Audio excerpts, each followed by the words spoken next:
ఏం చేస్తావు? పండుకుంటా సార్. తెల్లం దాకా అంటున్నావు, నీకు నైట్ ఏమి దొరుకుతుంది? డాక్టర్ సార్ ఏం చేయమంటున్నారు? పొద్దున్న దాకా నైట్ వండు. డాక్టర్ సార్ నైట్ అన్నం తినబుద్ధి అయితే సార్. తెల్లం దాకా ఏం తింటావమ్మా? నేనా sir mutton biryani, chicken biryani, idli, puri, Bajja అన్ని తింటా సార్.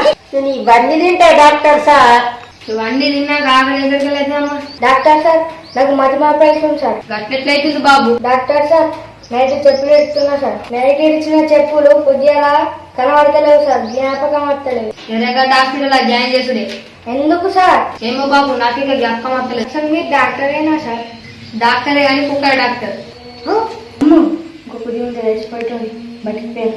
డాక్టర్ సార్ కడుపులో ఏదో రౌండ్ తిరుగుతుంది సార్. కడుపులా క్రికెట్ ఆడుతురు, బాలు ఏమో పడ్డది, అందరు లెంకుతురు, అందుకే కడుపు తిరుగుతుంది. మడల్ మడల్ మడల్ మడల్ మడల్ మడల్ మడల్ మడల్ మడల్ మడల్. డాక్టర్ సార్ పొద్దుగా లేస్తే మాడల్ అంటున్నా, తెల్లారు లేస్తే మాడల్ అంటున్నా, పనుకుంటే మాడల్ అంటున్నా, బయట పోతే మాడల్ అంటున్నా, పోలీస్ స్టేషన్ పోయి మాడల్ మాడల్ అని అంటే నువ్వు ఉరికిచ్చి కొట్టిరు సార్. ఏం లేదమ్మా, నేను నాలుకే కట్టేయాలి.